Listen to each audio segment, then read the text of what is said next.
যে এই বইটা এটা হচ্ছে একটা সময়ের প্রামাণ্য দলিল, এবং এই ধরনের দলিল কিন্তু আমাদের সামনে একটা দর্পণের মতো, আয়নার মতো কাজ করে। আমরা যখন কোনো দিশা খুঁজে পাই না, তখন এই ধরনের একটা বই যদি আমাদের সামনে থাকে, তাহলে কিন্তু আমরা সেই দিশা পাই। আমাদের দেশের দুর্ভাগ্য বলা যেতে পারে যে আমাদের দেশের আমলাদের মধ্যে লেখালেখির যে কালচার, যে সংস্কৃতি, সেটা খুব একটা ব্যাপক নয়। আমলাদের মধ্যে যারা লেখালেখি করেছেন তাদের মধ্যে আমি অন্তত দুজনের নাম বলতে পারি। একজন হচ্ছেন ওবায়দুল্লাহ খান, এজেডএম ওবায়দুল্লাহ খান, আরেকজন হচ্ছেন ডক্টর আকবর আলী খান। এবং এরা যতটুকু লিখে গেছেন এবং যেসব বিষয়ের অবতারণা করেছেন তাদের লেখায়, সেটা নিঃসন্দেহে আমাদের জ্ঞানের রাজ্যে খুব বড় ধরনের অবদান, তাতে কোনো সন্দেহ নেই। কিন্তু এদের লেখা বইগুলো যেটা, সেটা হচ্ছে ঠিক তাদের জীবনের যে অভিজ্ঞতা, সেটা খুব একটা বেশি তাদের সেসব লেখায় প্রতিফলিত হয়নি। আকবর আলী খান কিছুটা প্রতিফলিত করার চেষ্টা করেছেন।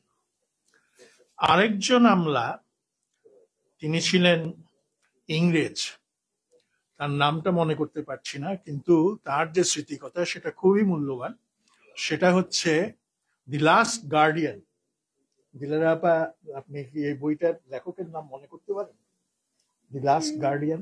যাই হোক, উনিও একেবারে পাকিস্তানের প্রথম যুগে পূর্ব পাকিস্তানের সচিবের দায়িত্ব পালন করেছিলেন, এবং ব্রিটিশ আমলাদের মধ্যে যেসব আমলা, খুব নগণ্য সংখ্যক আমলা, ব্রিটিশ শাসনের অবসানের পরেও এই দেশে থেকে যাওয়া এবং এই দেশকে সার্ভ করার জন্য সম্মত হয়েছিলেন, তাদের মধ্যে ইনিও একজন। এছাড়া এর পাশাপাশি পাকিস্তান আমলের কেন্দ্রীয় সরকারের সচিব যারা ছিলেন, তাদের মধ্যে অন্তত দুজনের নাম বলতে পারি।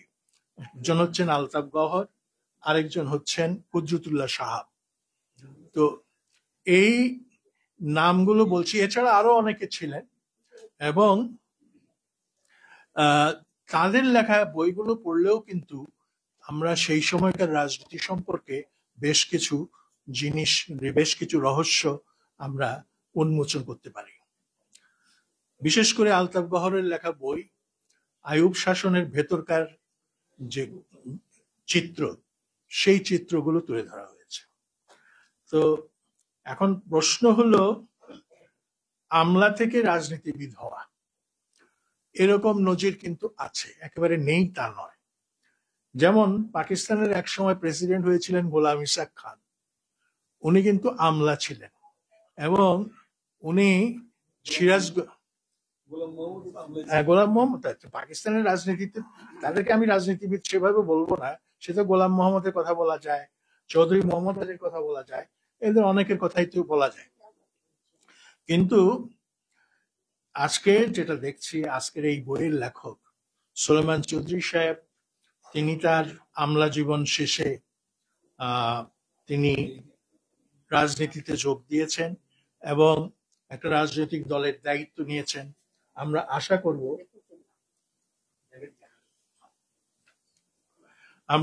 করব যে তিনি যে নিষ্ঠা, যে সততা, যে সাহস, যে শক্তি দেখিয়েছিলেন ফেনীর ডিসি হিসেবে, সেই একই রকম সাহস এবং একই রকম শক্তি নিয়ে তিনি তার রাজনৈতিক দায়িত্ব পালন করবেন এবং এবি পার্টিকে নেতৃত্ব দেবেন। আমরা সেই যে কোনো দলকে আমরা ওয়েলকাম করব, অভিনন্দন জানাবো, যারা আজকের এই যে দুঃসময়ের যে অমারাত্রি, সেই দুঃসময়ের অমারাত্রির অবসানে যারা সাহসের সঙ্গে এগিয়ে আসবেন, প্রতিবাদী কণ্ঠ হিসেবে দাঁড়িয়ে যাবেন, জনগণকে সংঘবদ্ধ হতে বলবেন এবং জনগণকে সাথে নিয়ে এগিয়ে যাবেন, তাদের সকলকে আমরা নিঃসন্দেহে অভিনন্দন জানাবো।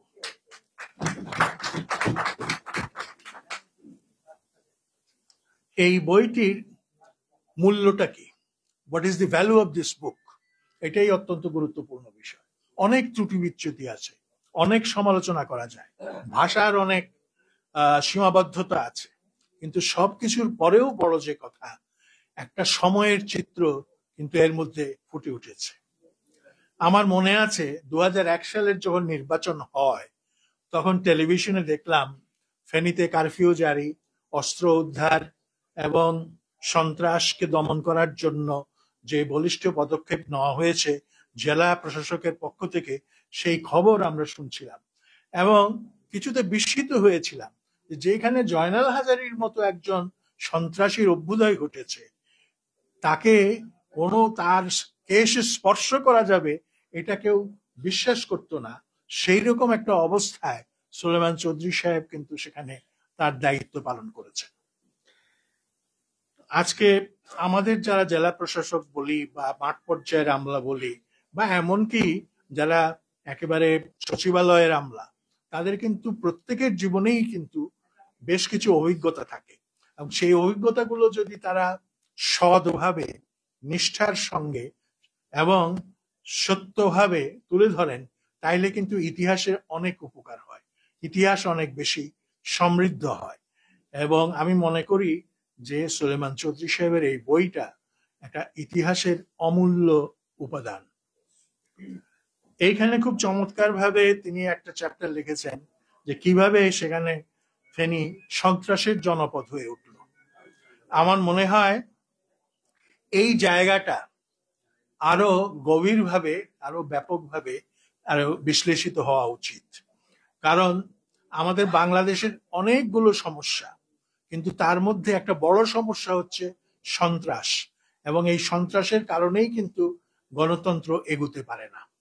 সেই সন্ত্রাস কিভাবে একটা সমাজে দানা বাঁধে এবং কিভাবে তার প্রভাব প্রতিপত্তি প্রতিষ্ঠা করে, সেইটার একটা সমাজতাত্ত্বিক বিশ্লেষণ, সমাজতাত্ত্বিক বলছে, তাত্ত্বিক বিশ্লেষণ নয়, সেটার একটা অনুপঙ্খ চিত্র যদি আমরা পাই তাহলে কিন্তু জিনিসটা খুব সহজ হয়।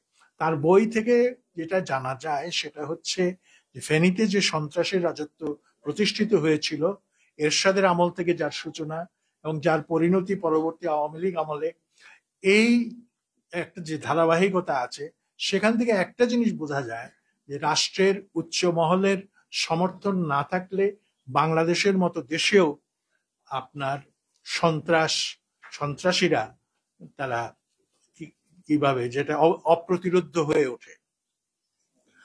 কাজেই এই যে জায়গাটা, আমার মনে হয় বইয়ের দ্বিতীয় সংস্করণ যখন উনি লিখবেন তখন নিছক কয়েকটা তথ্য দিয়েই শেষ করা নয়, মানে জয়নাল হাজারীর স্টিয়ারিং কমিটিতে কত হাজার সদস্য ছিলেন, তারা কি করতেন, এইগুলো দিয়েই শেষ করা নয়, তারা আসলে কিভাবে তারা উঠলেন, তাদের অভ্যুত্থান কিভাবে ঘটলো এবং কি করে একটা গরিব কৃষকের সন্তানও স্টিয়ারিং কমিটির সদস্য হয়ে যায় এবং তারা সমাজে ত্রাস সৃষ্টি করে কিসের আকাঙ্ক্ষায়, কিসের স্বপ্নে, এইটা আমার মনে হয় একটু বিশ্লেষণে একটু ব্যাপকভাবে আসলে সেটা খুব ভালো হয়।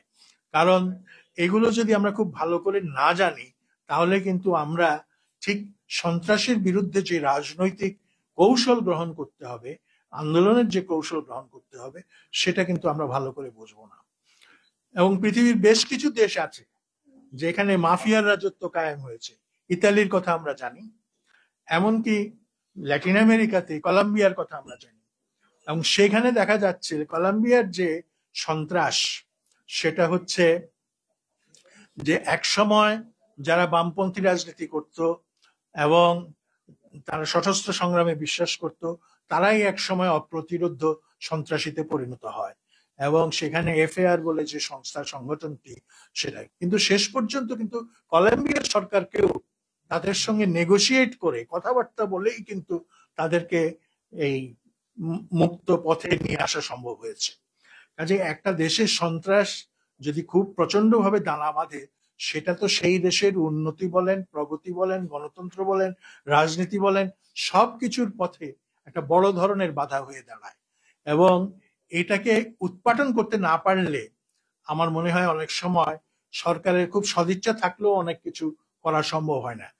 তবে মানে জয়নাল হাজারী যে সেই সময় এত বড় অভিযান চালানোর পরেও কিন্তু জয়নাল হাজারী ধরা পড়েন নাই, গ্রেফতার হন নাই।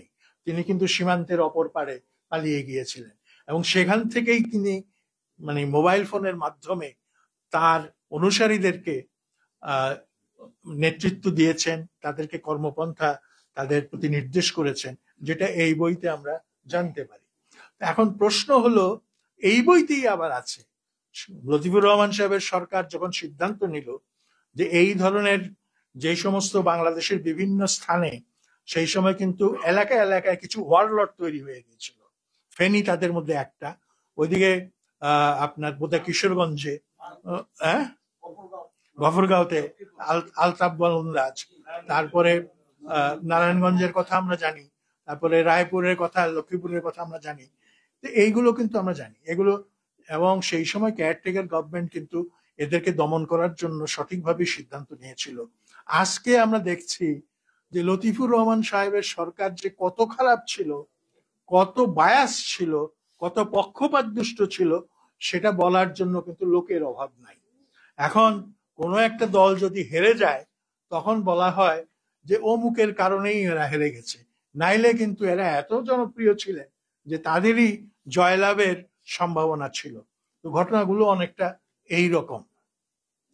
সেই দিন যে জয়নাল হাজারী ধরা পড়লো না, এই না পড়ার পেছনে এই বই থেকে আমরা যতদূর জানি সেটা হচ্ছে যে তার বিরুদ্ধে অ্যাকশন নেওয়া হবে এবং সরকার সে ব্যাপারে দৃঢ় প্রতিজ্ঞ। এই খবরটা সরকারের ভেতরেই একজন সামরিক কর্মকর্তা জয়নাল হাজারীকে জানিয়ে দেয়।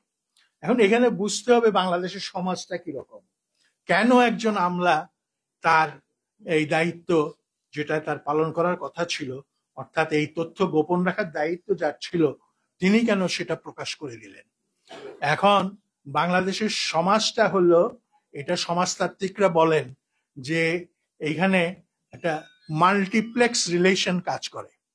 কে কার ভাগনা, কে কার ভাতিজা, কে কার ভাই, কে কার বোন, কে কার মামা, কে তার চাচা, এইসব জিনিস, জাতীয়তার যে সম্পর্ক, যেটা কিনশিপ রিলেশন, এইটা আমাদের সমাজে আছে। এবং এই কিনশিপ রিলেশনের কারণে কিন্তু আমাদের সমাজে যেটা বামপন্থীরা বলেন যে শ্রেণী সংগ্রাম, সেই শ্রেণী সংগ্রাম কিন্তু গড়ে ওঠে না, এবং ওঠে না বলেই কিন্তু অনেক বিপত্তি দেখা দেয় এবং এই ধরনের সমস্যাগুলো তৈরি হয়। তো ওই অফিসারের সঙ্গেও কিন্তু জয়নাল হাজারীর সেই ধরনের একটা সম্পর্ক ছিল। তা আমাদেরকে এই বিষয়গুলো আরো একটু বিশ্লেষণ করে আলোকপাত করতে পারলে সেটা ভবিষ্যতের জন্য খুব কাজে আসবে। এবং আমরা জানি ব্রিটিশ শাসন আমলে যারা ডেপুটি কমিশনার থাকতেন বা ডিস্ট্রিক্ট ম্যাজিস্ট্রেট যারা ছিলেন, তারা, তাদের উপর একটা দায়িত্ব ছিল যে তাদেরকে যখন বদলি করে দেওয়া হবে তার আগে তার অবস্থানকালে ওই জেলায় সেখানকার অর্থনৈতিক, রাজনৈতিক, সামাজিক এবং অন্যান্য পরিস্থিতি কি ছিল তার একটা অনুপঙ্খ বিবরণ তার সাকসেসরের জন্য, তার পরবর্তীতে যিনি আসবেন তার জন্য একটা বিবরণ লিখে যাওয়া। এবং এই বিবরণ লিখে যাওয়ার অভ্যাসটা আপনার ব্রিটিশ শাসনের অবসানের পর ধীরে ধীরে ধীরে ধীরে কিন্তু আজকে বাংলাদেশ আমলে এসে সম্পূর্ণভাবে বিলুপ্ত হয়ে গেছে। এবং এই বিলুপ্ত হওয়ার ফলে যেটা হয়েছে সেটা হলো যে আমাদের শাসন ব্যবস্থায় একটা বড় ধরনের দুর্বলতা দেখা দিয়েছে। আমাদের ভাগ্য ভালো যে অ্যাটলিস্ট ফেনীর যে অভিজ্ঞতা, সেই অভিজ্ঞতাটা আমাদেরকে সুলেমান চৌধুরী সাহেব তার এই যে বই জেলা প্রশাসক হিসেবে আমার অভিজ্ঞতা ফেনীতে ৩২১ দিন, এর মাধ্যমে উনি তুলে ধরেছেন।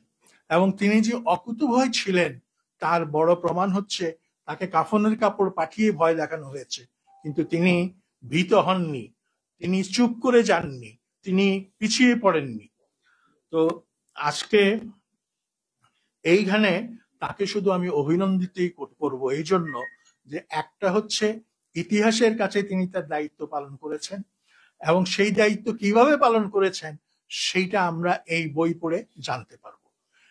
এই কথা ঠিক, এই বইয়ের আরো অনেক যেটাকে বলা যায় এটাকে আরো সংশোধন করা সম্ভব, আরো সেটাকে শ্রীবৃদ্ধি করা সম্ভব, হ্যাঁ, সবকিছুই সম্ভব। কিন্তু এখন যে আকারে আছে, যেভাবে আছে, যেটা মাহমুদুর রহমান মান্না বলেছেন, সেই আকারেও কিন্তু আমাদের জন্য একটা ইতিহাস যারা রচনা করবেন, যারা সমাজতত্ত্ব নিয়ে কাজ করবেন, তাদের জন্য কিন্তু একটা মূল্যবান গ্রন্থ, এবং রাজনীতিবিদদের জন্য এটা মূল্যবান গ্রন্থ। রাজনীতিবিদরা আমলাতন্ত্রের সঙ্গে কি ধরনের আচরণ করবেন, কতটা করবেন, কতটা করবেন না, সেটা কিন্তু এখানে স্পষ্ট হয়ে ওঠে। এবং আমাদের সবচেয়ে বড় দুর্ভাগ্য হচ্ছে যে আমাদের ব্যুরোক্রেসি এইটা সম্পূর্ণভাবে পলিটিসাইজড হয়ে গেছে। আমি শেষ করতেছি, সম্পূর্ণভাবে পলিটিসাইজড হয়ে গেছে।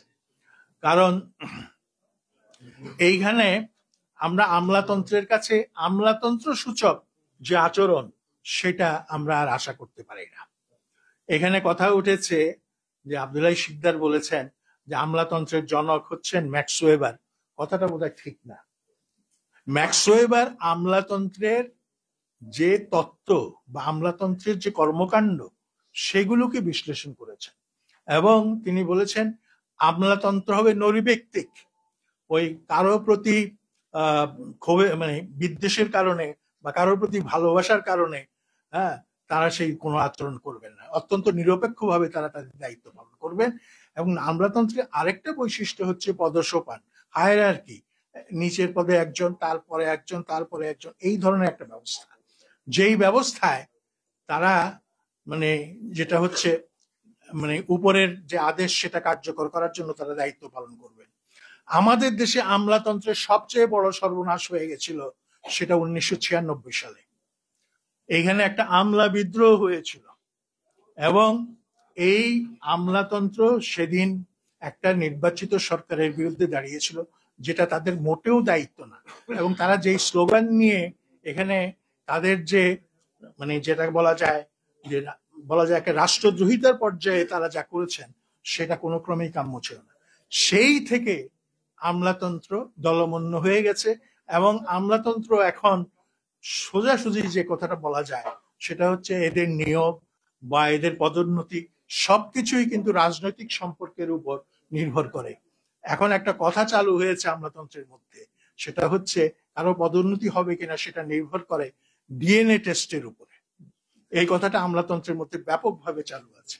সেই ডিএনএ টেস্টটা কি, যে খুঁজে দেখা হয় কোনো সুনির্দিষ্ট আমলার পিতা কি করেন, মাতা কি করেন, তার ভাই ভাতিজারা কি করেন, তার দাদা কি করেন, তার শ্বশুর কি করেন, শাশুড়ি কি করেন, এই সব তথ্য জোগাড় করেই সিদ্ধান্ত নেওয়া হয় তাকে পদোন্নতি দেওয়া হবে কি হবে না, বা তারা কোন দলের বা কোন মতের লোক।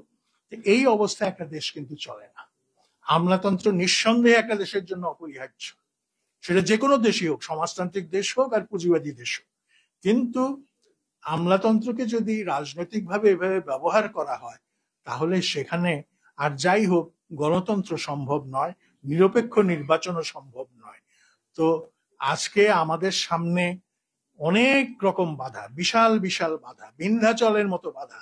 সেই বাধাটা হচ্ছে যে আজকে আমলাতন্ত্রের যে হাল তৈরি করা হয়েছে, আজকে বিচার বিভাগের যে অবস্থা দাঁড়িয়েছে, আজকে সরকারের অন্যান্য সেবামূলক প্রতিষ্ঠানের যে অবস্থা দাঁড়িয়েছে, তার ফলে কিন্তু দেশের সামনে ভবিষ্যৎ সম্পর্কে আমরা খুব আশাবাদী হতে পারি না, যতক্ষণ না পর্যন্ত দেশের 20 কোটি মানুষ জাগ্রত হয়। আমি আশা করব যে এই 20 কোটি মানুষ একদিন নিঃসন্দেহে জেগে উঠবে, এবং এই যে দুর্যোগের রাত, এর অবসান হবে, এবং সূর্যোদয় আমরা অবশ্যই দেখব। ধন্যবাদ।